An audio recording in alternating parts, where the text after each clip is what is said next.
Okay. Tayo pong lahat ay dadako na sa pag-aaral ng salita ng Diyos. Atin po muling aaralin, pag-uusapan, ito pong buhay ni Daniel. Atin pong talakayin, Faithful Until the End, part number 3. Tayo muna tayong lahat at tayo po muna ay manalangin. O manaming Diyos na makapangyarihan sa lahat, muli nyo kaming tinipon para sa isang layunin. Sambahin kayo sa espiritu at katotohanan. Ang puso namin ay nagagalak at nagpapasalamat sa mga proteksyon nyo, sa mga kagalingang ipinagkaloob nyo, sa provision, sa mga pagkain namin araw-araw, sa pagmamahala ng pamilya, sa mga negosyong nabuksan, sa mga trabaho na ipinagkaloob ninyo, sa inyong pagsubaybay sa amin araw-araw. Maraming salamat po, Panginoon.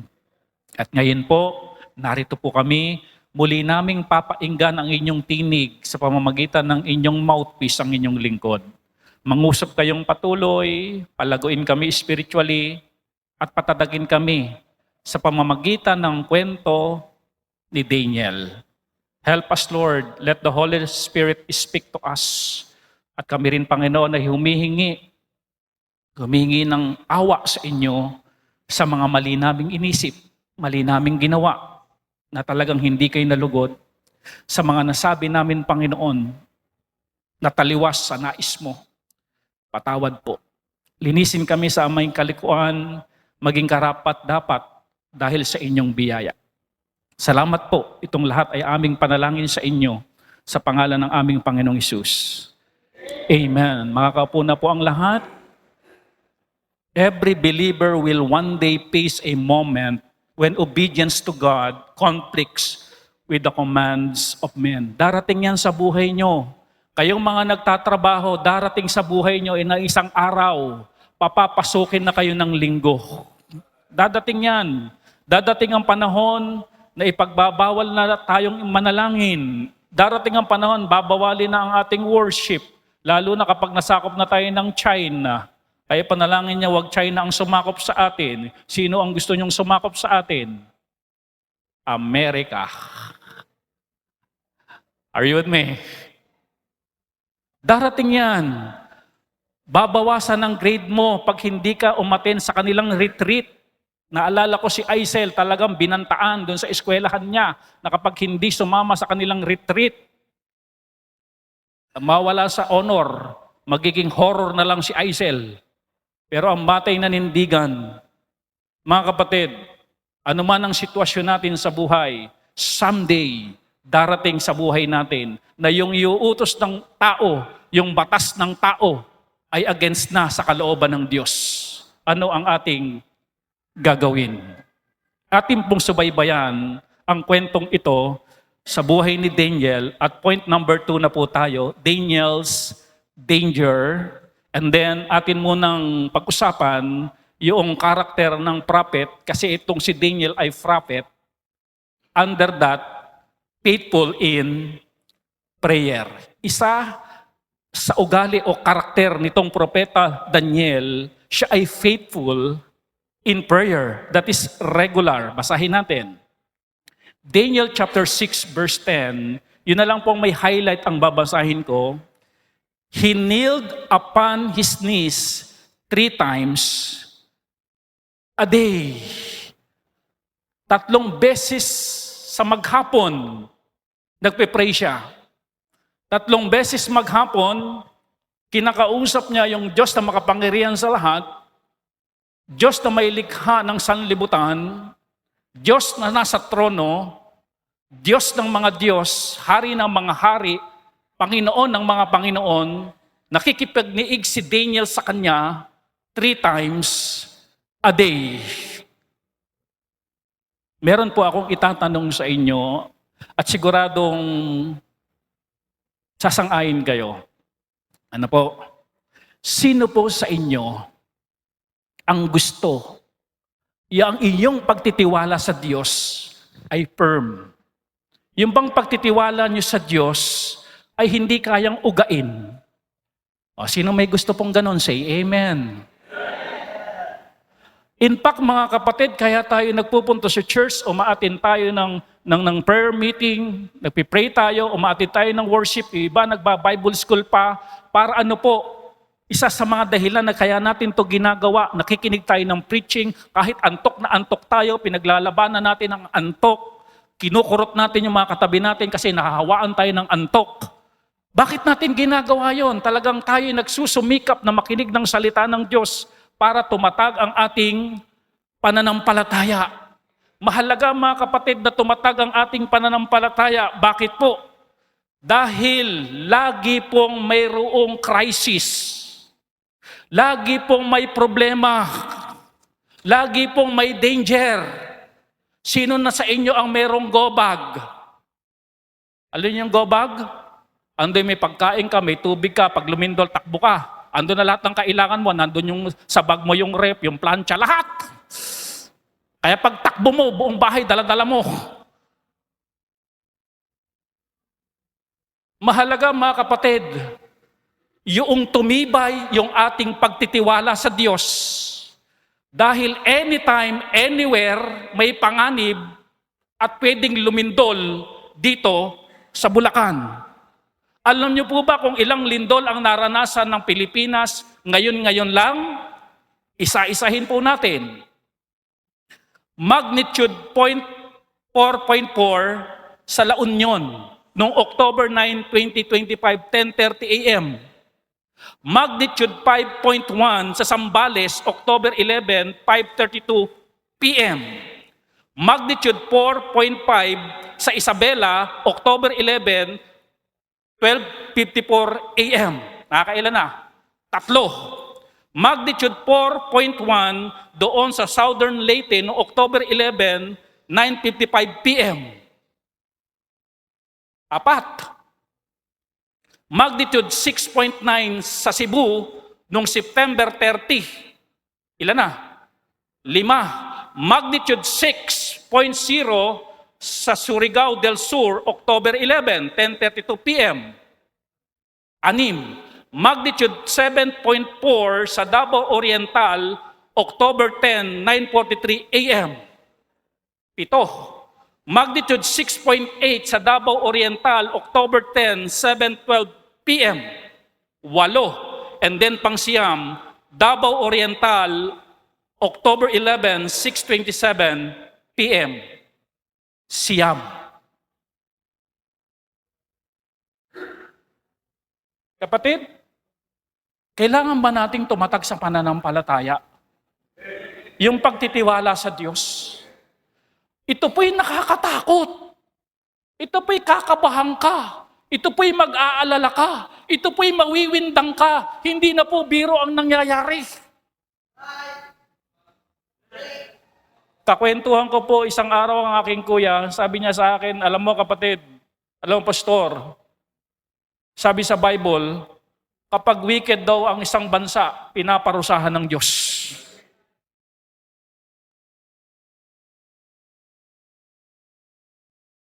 Pag pinarusahan ng wicked, damay po tayo kasi nasa Pilipinas po tayo. Wala po tayo sa Pluto. Sabihin niyo nga po, Pluto. Pluto meron kapag may nagpapamerienda, Nanay Tess. Pero wala po tayo sa Pluto. Damay tayo dito. Kaya it is important mga kapatid na matatag ang ating pagtitiwala sa Diyos. Firm na kahit anumang crisis ang dumating, nandoon ang pagtitiwala natin sa Diyos. Ayaw natin sa mga miyembro natin dito sa church, madaling mawindang, madaling mawala, madaling ma-discourage, madaling maalog, mauga. We are here this morning kasi naniniwala tayo, kaya tayo nandito, mayroong sasabihin ng Diyos, mayroong idadagdag ang Diyos sa pagiging Kristiyano natin, at mayroong pagpapatibay na gagawin ng Diyos ngayong umaga. Naniniwala po ba kayo doon? Si Daniel, isa sa sekreto niya, kaya siya i-firm ang kanyang faith, 3 times a day, siya ay nag-pray. Okay, ulitin ko yung tanong. Sino po sa inyo ang gustong tumibay ang pananampalataya? Say amen. Pero ito nakakalungkot. Gusto nating tumibay ang ating pananampalataya, pero ayaw nating mag-pray 3 times a day. Paano tayong tatatag niyan?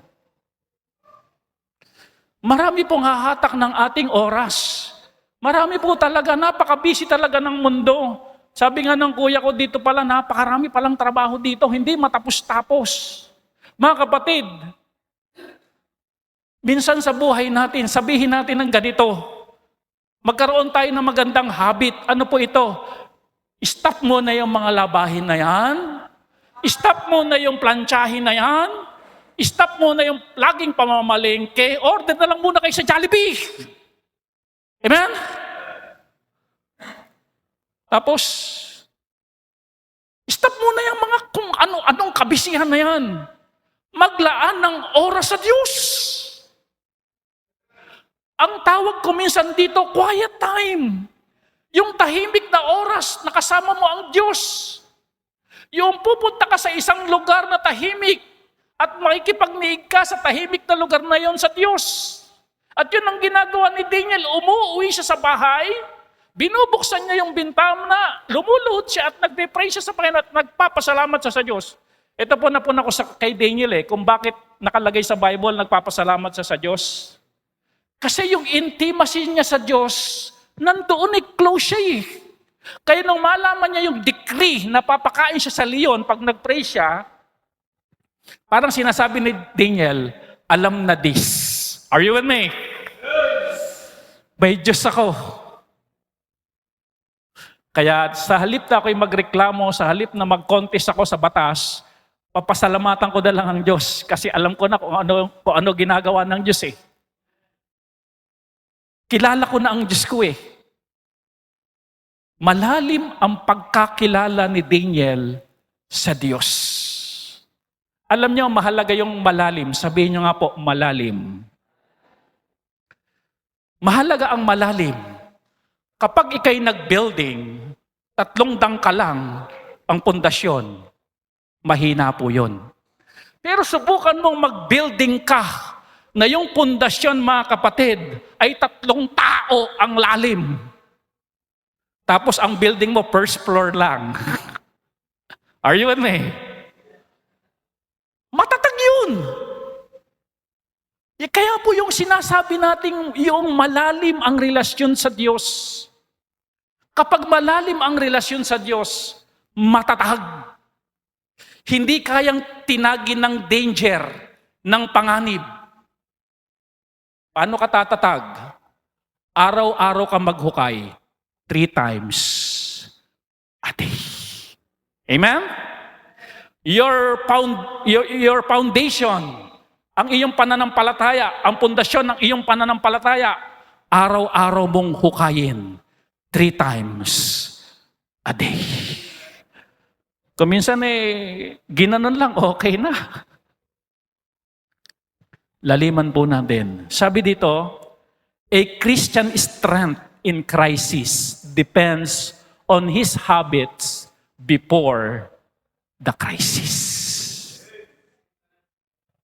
Bago pa bang dumating ang lindol, amen? Bago pa man yan dumating, magpakalakas na tayo. Ito to mga kapatid, kapag naglindulan na gano'n, halimbawa lumindol dito ng 10.4, may ganun ba? Lahat tayo siguradong magpe-pray. Amen? Pero bago dumating yung mga ganyan-ganyan, magpakalakas na tayo. Bago tayo sumabak sa isang masalimuot na problema, magpakalakas na tayo. Para pagdating ng malaking problemang yan, at least nakahanda na tayo. Bago nyo ihanda ang inyong go bag, ihanda nyo muna ang inyong relasyon sa Diyos. Amen? Ano magagawa ko minsan ng go bag na yan kung wala naman ang pabor ng Diyos? A Christian strength in crisis depends on his habits before the crisis. Ano yung habit ni Daniel. He kneeled upon his knees 3 times a day. Yun ang habit niya. Sabi nga, make a habit and habit will make you. Pastor, ako po yung binabanggit nyo na nagpe-pray 3 times a day. Amen? Bago kumain ng almusal, nagpe-pray po ako. Bago kumain ng tanghalian, nagpe-pray po ako. Bago po kumain ng hapunan, nagpe-pray po ako. Katulad ko si Daniel, 3 times a day. Ay, ganun, lusot. Pero alam nyo, hindi po sa pagkain po ito eh. Ayan. Walang nakalagay doon after nang mag-pray ni Daniel, kumain. Hindi po. Talagang meron siyang quiet time sa Panginoon. 3 times a day. Pansinin nyo, bakit may mga Kristiyanong sobrang hina ng pananampalataya? Yung madaling magtampo, madaling ma-offend, madaling masaktan. Kung meron lang tayong scanner at i-scan mo yung prayer life niya, lalabas zero eh. Are you with me? Yan po ang dahilan, mga kapatid. Yung bang, ang lagi na lang natin kasalimuha yung taong hindi perfect, sa trabaho hindi perfect, mga classmate na hindi perfect, yung bang walang impluensya. Si Daniel, 3 times a day siyang kinakausap na ang Diyos, and I do believe, yung influence ng strength ng Panginoon ay sumasa kay Daniel. Di ba? Kung sino lagi mong kasama, nagiging ganun din ang hubog ng isip mo at pagkatao mo. No? 3 times a day. Ganoon yung kanyang relationship with God. Ganoon ka-intimate yung kanyang relationship sa Diyos. Kaya mga kapatid, maraming problema, financially, emotionally, physically, kung minsan sakit. Maraming problemang dadagok sa atin. Pero bago dumating ang mga bagay na yan, ihanda na natin ang ating sarili na tayo magpakalakas sa pamamagitan ng panalangin. Paikipagniig sa Diyos, araw-araw. Araw-araw. Ano po? 3 times a day, that is regular. Pangalawa, fearless in practice. Resolute.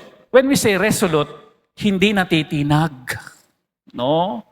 Hindi natatakot. No? Sabi dito, Daniel 6 verse 10, Now when Daniel knew that the writing was signed, he went into his house. Nung malaman niyang pag nag-pray ako ngayon, papakain ako sa leon, pero magpipray pa rin ako, hindi ako natatakot diyan. His windows being open, binuksan pa, hindi nagkulong. Hindi tinignan, baka may sumisilip, baka may spy, hindi ganon. His windows being open and his chamber toward Jerusalem. Alam niyo ito po eh, Daniel opened his windows toward Jerusalem, not in arrogance. Hindi para ipakita doon sa nag-i-spy sa kanya kung siya'y nagpipray o hindi, para iyabang na, nagpipray ako. Hindi po. Not in arrogance. Hindi niya binubuksan ng bintana para magyabang, but in obedience to God's word. Alam niyo, Brother Kyle, may significant po itong binubuksan yung bintana tapos umaharap doon sa Jerusalem. Alam niyo ang significant nito? Ano ang nasa Bible nito? Ito po, 1 King 8:4. Ito po ang sinusunod, 48 pala, I'm sorry. Ito po yung sinusunod ni Daniel, kaya niya binubuksan yung bintana, hindi para magyabang, kung hindi para sundin ang utos ng Diyos. 1 Kings 8:48. Ganito po nakalalagay. And so return unto thee with all their heart and with all their soul in the land of their enemies, which led them away captive. Katulad ni Daniel, and pray unto thee toward their land. Pag kayo nabihag sa ibang bansa, sa ibang lugar, manalangin kayo at hanapin nyo kung nasaan ang inyong lupa, ang Jerusalem. Ganon kayo mag-pray. Which thou givest unto their father the city which thou hast chosen, and the house which I have built for thy name. Ito ang kapansin-pansin kay Daniel. Una, yung bang obedience niya sa Diyos. Yung forma ng panalangin niya, in line with the scripture, hindi nakalayo, hindi sariling kagustuhan, kung hindi naka-inline sa kagustuhan ng Diyos, sa Word of God. Even yung pagbukas niya ng bintana at humaharap sa Jerusalem, biblical ang kanyang pamumuhay. No po, kahit may panganib, ganun ang kanyang gagawin. He wasn't ashamed of his faith, even when it became dangerous. Kahit pa nga ang kanyang pananampalataya,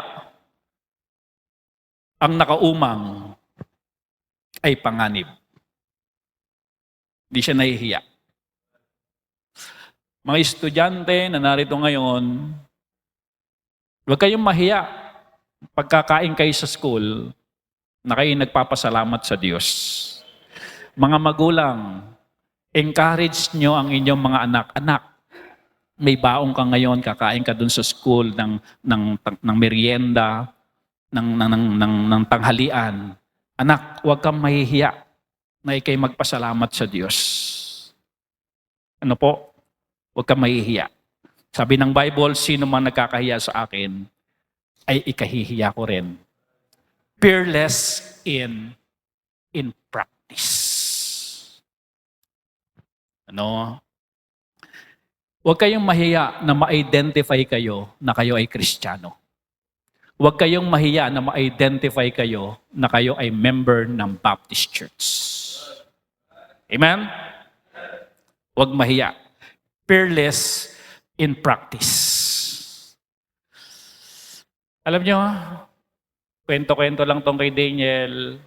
Pero pag lumagay tayo sa sapatos ni Daniel, pag nagsimba ngayong umaga, papakain sa leon, ilagay niyo ang sapatos nyo, ay yung inyong paa sa sapatos ni Daniel. Imagine niyo, pag nagsimba ako ngayon, nagpray, mamaya pag uwi ko, papakain ako sa leon. O ganito na lang, mamaya pag uwi ko, babangga ako sa isa poste ng Meralco. May danger. Parang hirap, ano? Pero alam niyo mga kapatid, fearless in practice.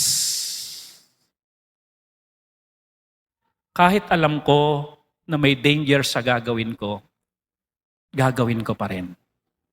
Dahil ito yung aking practice. Amen?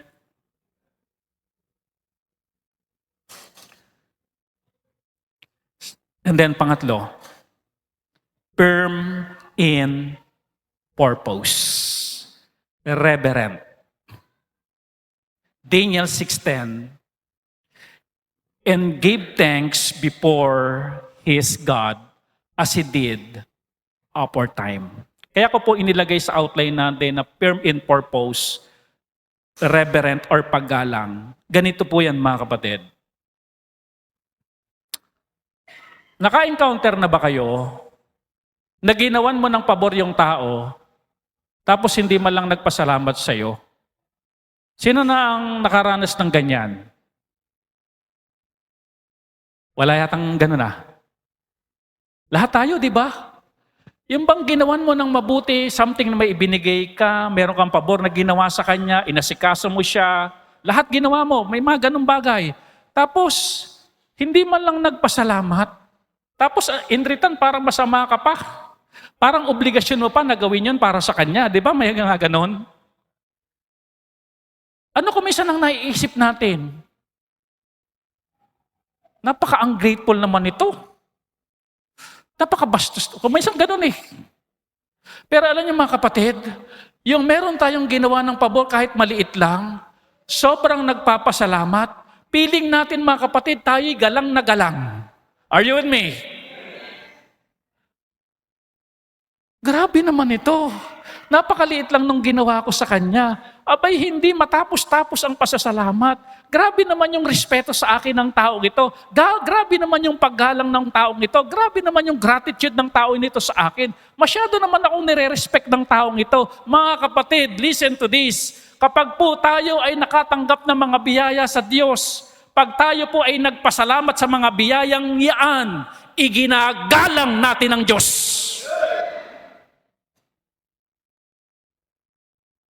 Firm in purpose. Igalang ang Diyos sa pamamagitan ng pagpapasalamat sa mga ginagawa niya sa buhay natin. Amen? Yung bang ngayon, thankful ka dahil nandiyan ka nakaupo, nakikinig ng preaching. Salamat po, Panginoon, sa mensahe. Sino nagpapasalamat sa mensahe ngayon?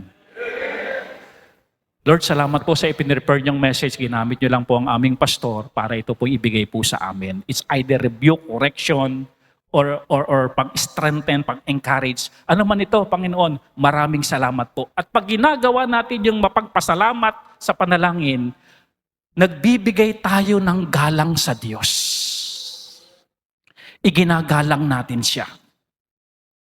Amen? Wow.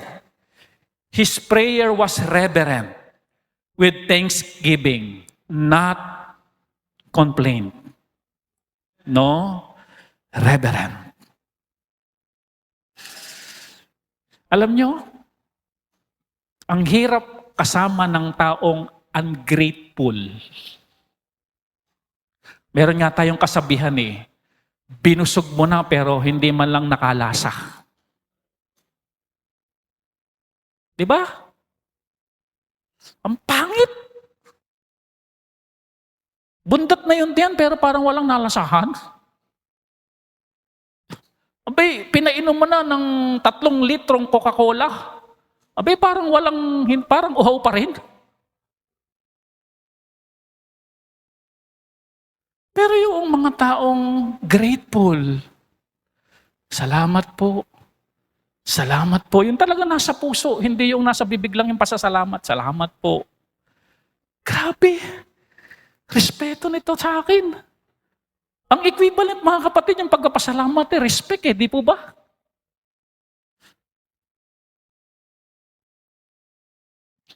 Firm sa kanyang purpose. Panginoon, salamat po kahit po ipapakain ako sa leon. Firm yung purpose ko, iginagalang ko kayo. Hindi ko kayo sisisihin, hindi ako magbibigay ng complaint, hindi ko kayo pagdududahan, kung hindi kayo aking pasasalamatan. Ginagalang ko po kayo. At deserve ng Diyos ang buo nating paggalang sa Kanya. Kaya kapag kayo nagpipray, kaya nang sinabi ko, dami-damihan nyo mga kapatid yung pagpapasalamat. Dahil dinadamihan din natin yung paggalang at pagsasabi ng paggalang sa ating Diyos. Firm in purpose.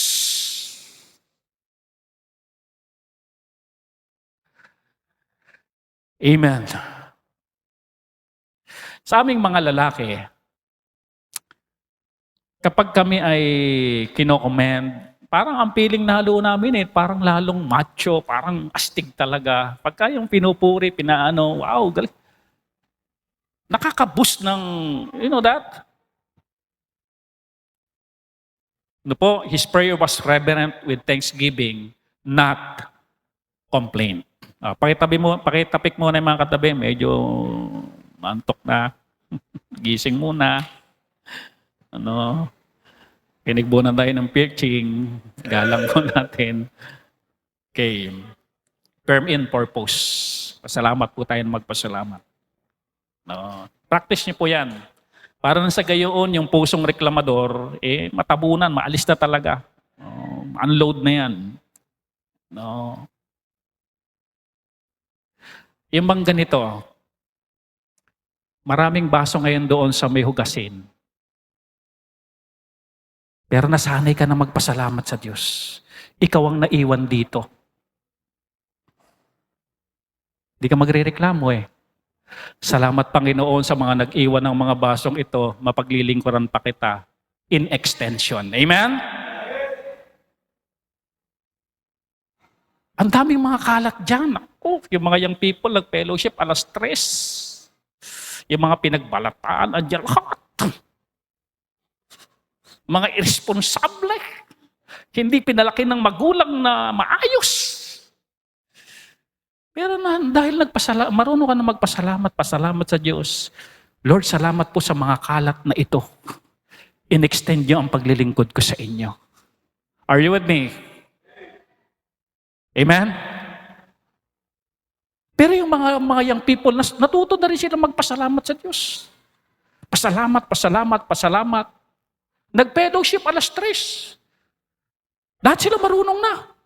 Lord, salamat po. Lahat sila, kanya-kanyang tambo. Amen? Lord, salamat po na extend ang aking ministry at mapaglingkuran kayo. Kanya ko minsan napupunta ko si Juliana, kapag ka naiiwan ko minsan dito, kumukuha ng tambuyan. Hinahambalos yung mga nakakalat. Hindi. Nagwawalis yung mga batang yan. That is extension of our ministry. Amen? Be thankful. Sabihin mo sa katabi mo, be thankful. Be grateful. Sa pamilya, ganito ang habit natin. Si Daniel kasi habit niya di ba? Napakagandang imahe, mga kapatid. Makita si nanay, si tatay, yung bang mapagpasalamat. Sabi ng mga anak, si tatay ganito mapagpasalamat ito Grateful si nanay. Lagi sila nagpapasalamat. Yung bang humuhubog tayo ng isang pamilyang mapagpasalamat sa Diyos. Amen? Hindi yung nanay nagdadabog habang nagugas ng plato. Habang naglalaba. Yung tsinelas talagang lumilipat kaliwat kanan sa mga anak. Amen? Kapag kasi mapagpasalamat mga kapatid talagang ang kalaban ng pagpapasalamat ay reklamo. Kung malakas ang pagpapasalamat, tatalunin niya sa reklamo. Pero kapag ang nanaig sa iyo ay reklamo, tatalunin niya yung pagpapasalamat. Pag-awayin mo, tignan mo kung sino mananalo. Amen? Pero I encourage you, maging grateful kayo lagi. Mapagpasalamat. Katulad ni Daniel. Mga kapatid, imagine ninyo, crisis ito, danger ito, papakain sa leon. Nagpapasalamat pa. Hindi ka naman ipapakain sa leon. Hugasin lang yan. Are you there? Walisin lang yan. Hindi ka ipapakain sa leon.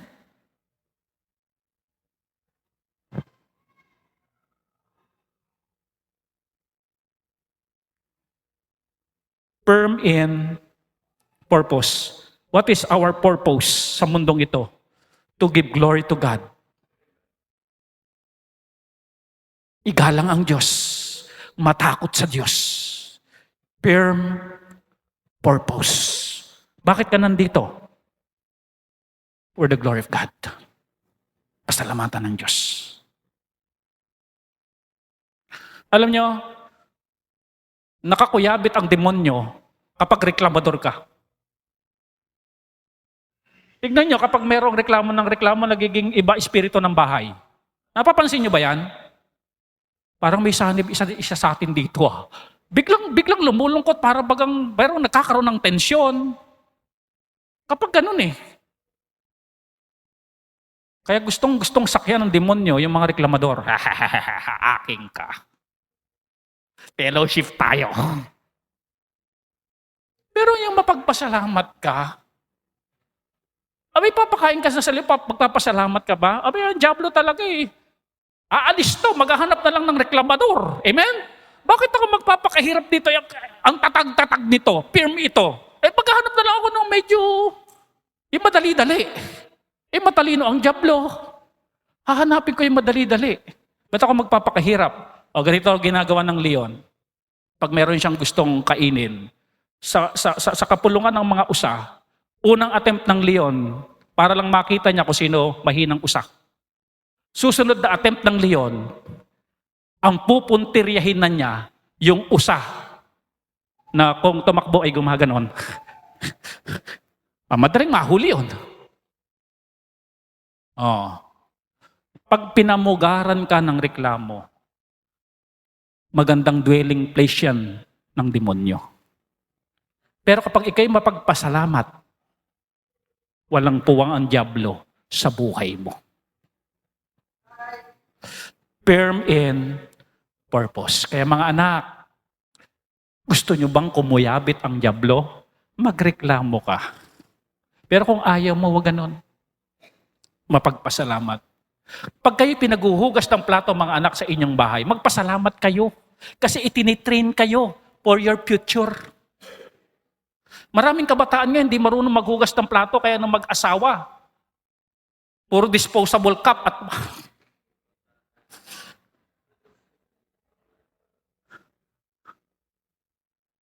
tuloy pa na hingi ng dahon ng saging. Lagi namang may boodle fight sa bahay nyo. Ay, hindi po kami marunong maghugas ng plato.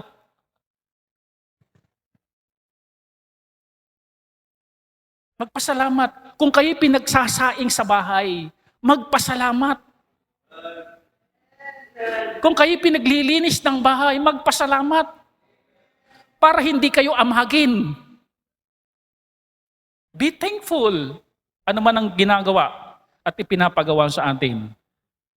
Hindi ka pa ipapakain sa leon. Laging gano'n ha, hindi ka pa ipapakain anak sa leon. Nagrireklamo ka na kagad. Alam niyo na yung mga linyahan mga nanay, anak, hindi ka pa ipapakain sa leon para ka magreklamo. Si Daniel nga papakain na sa leon, hindi pa nagreklamo. Firm in purpose. Listen carefully. Madaling makainit ng ulo pag ang kasama mo sa bahay ay irresponsable. Madaling makainit ng ulo na ikaw ang responsable. Alam mo yung tama, alam mo yung malinis. Madaling makainit ng ulo. But listen to this. Maging habit mo ang magpasalamat para hindi laging mainit ang iyong ulo. Kasi ganun yung mga responsible eh. Yung organize, ganun lagi yan eh. Alam niya na dapat nakahalera ng ganyan. Dapat ang mga kutsilyo ay yung laki dapat nakaganon. Tapos yung irresponsible dadating, nakakainit ng ulo. Kakalagay ko lang ng ganito. Ngayon, sumambulat na naman. Madaling makainit ng ulo. Lagay ka na lang ng yelo para lumamig. Be thankful. Magpasalamat. Yung bang kukontrahin mo ang iniisip mo na Panginoon, ito na naman, nakakainis naman to Panginoon, pero tulungan niyo po ako, Panginoon, pasalamatan ko pa rin ito. Para hindi magkaroon ng puwang ang demonyo. Pag nainis ka kasi kuminsan, baka ibalibag mo ang buong platera. Di ba ganyan kuminsan, sobrang inis, buong platera, ibinapalibag. Nadadagdagan pa ang damage. Be thankful. Letter B. The pressure on the king. Demand of the rebels. Their malicious intention. Itong mga princess, binigyan nila ng pressure yung king. Ang kanilang intention is malicious. Basahin na natin. Nung mahuli nila mga kapatid, si Daniel na nagpipray, sinumbong sa hari, Daniel 6 verse 12, then they came near and spake before the king concerning the king's decree. Hast thou not signed a decree that every man that shall ask a petition of any god or man within 30 days, save of thee, O king, shall be cast into the den of lions? The king answered and said, the thing is true, according to the law of Medes and Persians, which altereth not. Binigyan nila ng pressure.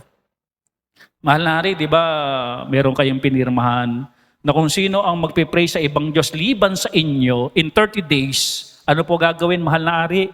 Itatapon sa kulungan ng leon at ipapakain sa leon.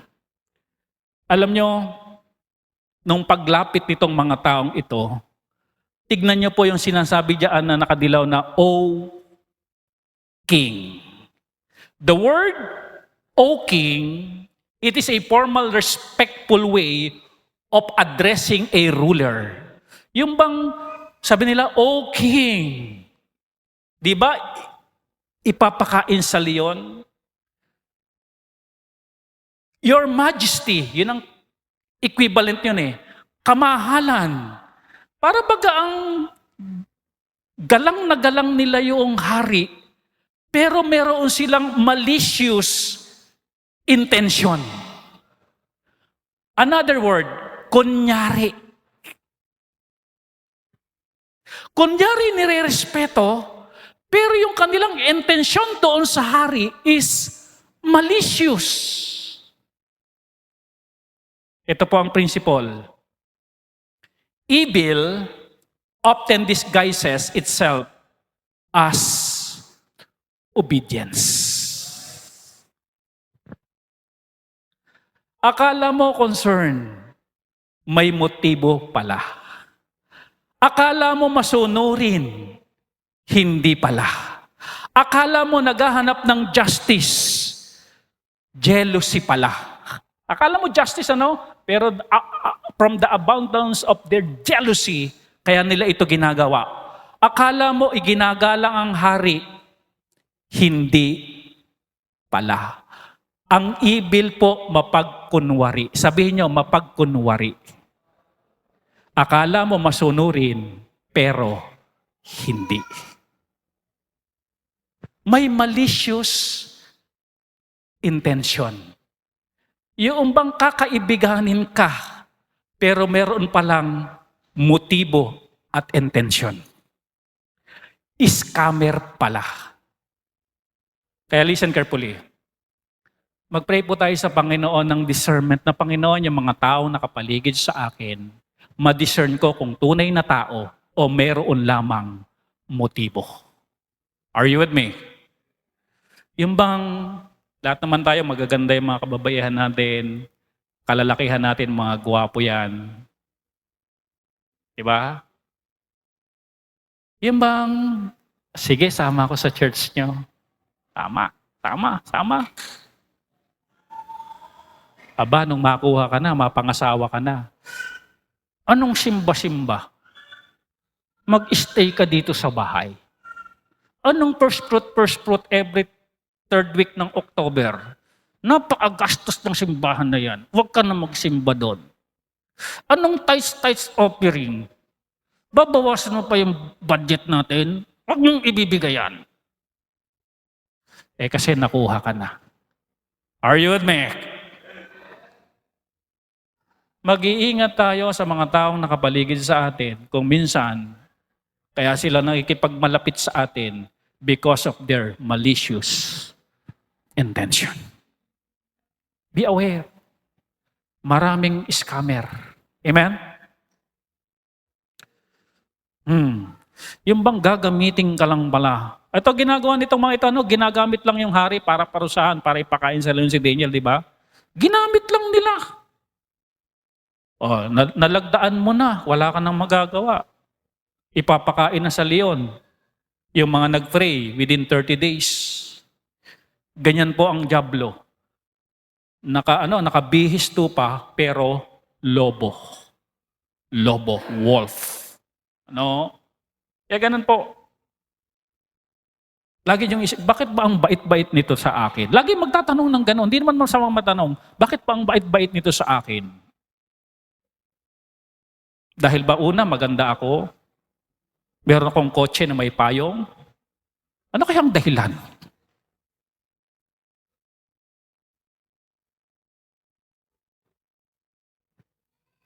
Noon pa man talagang may scammer na. Ginagamit nila ang kanilang husay, ang kanilang talino, para sa kanilang malicious intention. Marunong silang magpaikot ng tao, mapanlinlang. Akala ng hari siya ang magbe-benefit ng batas. Sila pala ang magbe-benefit ng batas at mabibigyan lang pala ng pressure ang hari sa ginawa niyang batas. Kaya mga kapatid, sa mga major decision, mag-iingat din po tayo.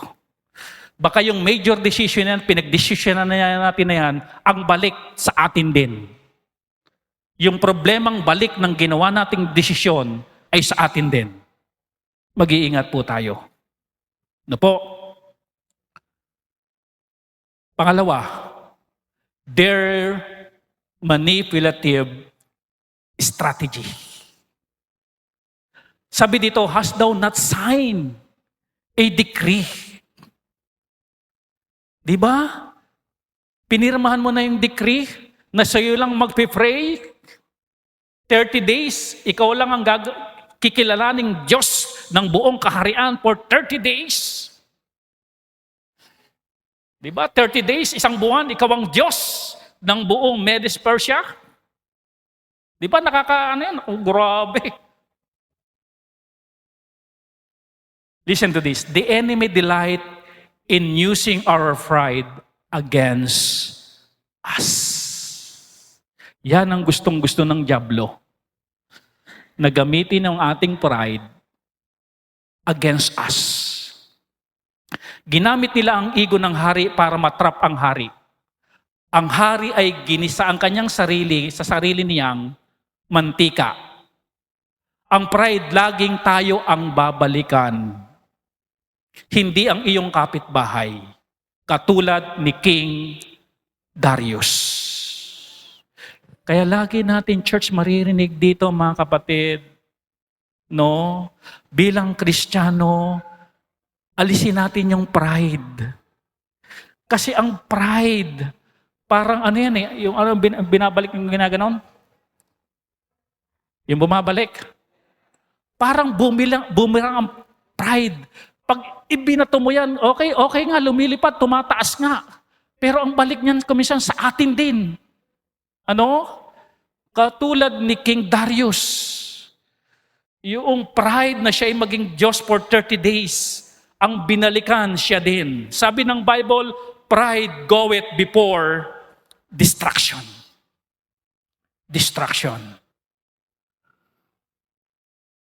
No? Tignan niyo po si Satan. Isa sa kasalanan ni Satan ay pride.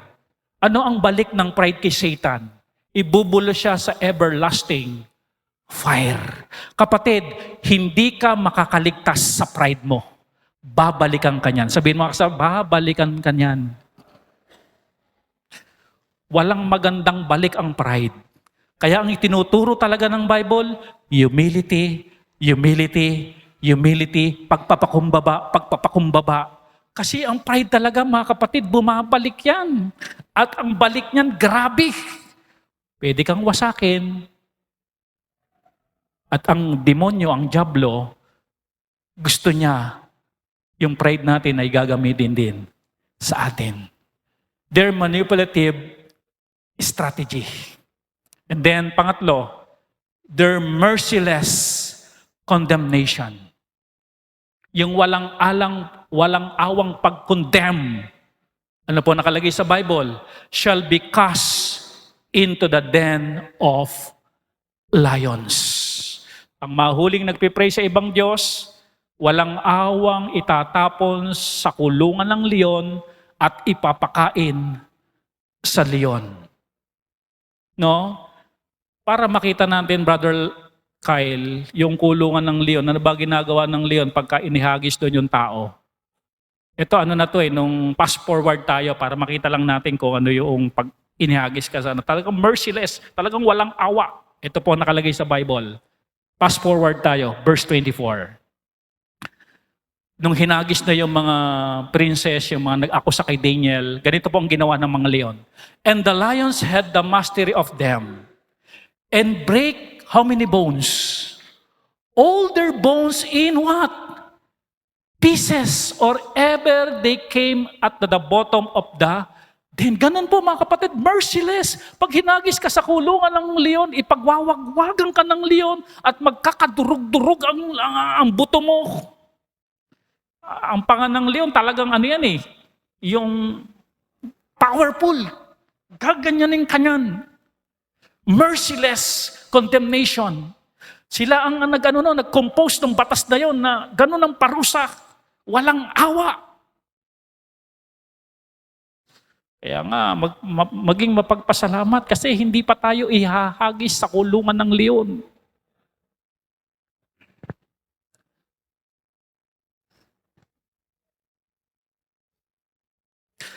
Ang Panginoong Hesus nakaranas din ng merciless condemnation.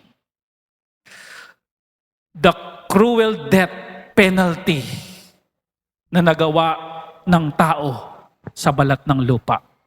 Ang tawag, crucifixion. Tinatanong ang mga tao, pinagpapasya ang mga tao, at nandito ang Panginoong Kristo. Sabi ng Matthew 27, 22, 23, Pilate said unto them, What shall I do then with Jesus, which is called Christ? They all say unto him, Let him be crucified. Merciless condemnation. Walang kasalanan ng Panginoong Kristo, pero ang hatol ng mga tao, yung walang awang hatol, crucify him. Ipako siya sa krus. And the governor said, Why? What evil hath he done? Bakit yung cruel death penalty ang gusto niyong gawin kay Jesus Christ? Ano bang masama ang ginawa niya?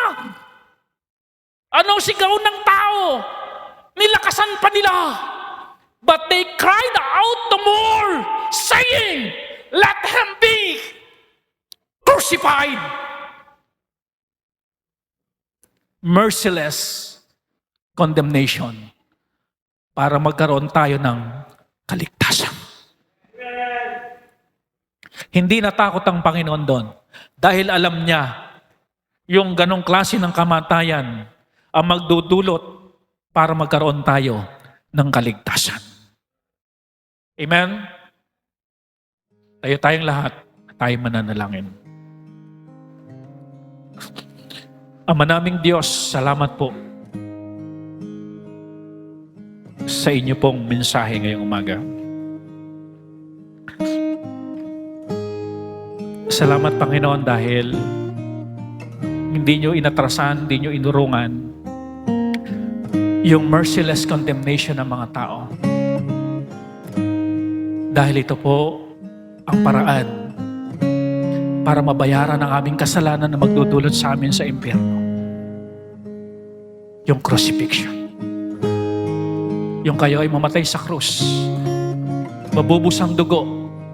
Pambayad ng kasalanan namin. Naranasan niyo, Panginoon, yung walang awa na kaparusahan. Pinaka-cruel na death penalty. Salamat, Panginoon, sa inyong inalay na kamatayan para sa amin. Sa mga bisitang narito ngayon, si Kristo ang tagapagligtas. Siya yung napako. Siya yung kinondem kahit wala siyang maling ginawa. Kasi tayo yung may mali. Inako niya yung mali na yon para magkaroon tayo ng tagapagligtas at kaligtasan. Sa piling niya at sa pamamagitan niya. Church, are we thankful that we are saved? And if you are saved, be always thankful to the Lord. Like Daniel. Come on, you forward, you talk to God. Lahat ng gusto magpasalamat sa Diyos, sige po, luhod. He deserved our knees. Say thank you sa kaligtasan. Say thank you sa lahat ng bagay na ginawa ng Diyos sa buhay natin. Say, Say thank you sa opportunity to serve Him. say thank you for all of His blessing. Be thankful. Be grateful. Like Daniel. At kung gusto mo pa na tumibay ang iyong pananampalataya, lagi mong katagpuin ang Diyos. Minto ka muna sa iyong ginagawa. Pumunta ka muna at dumako muna sa isang lugar na tahimik at kausapin siya. Kailangan natin ito lalo na sa panahon natin na pasama na ng pasama ang panahon. Maraming crisis, maraming problema. Maraming magpapawindang ng ating sitwasyon, magpapalungkot, magpapabagsak sa atin. Pero kung hindi tayo handa sa mga bagay na yan, babagsak talaga tayo. Be faithful until the end. Salamat po. In Jesus' name we pray. Amen.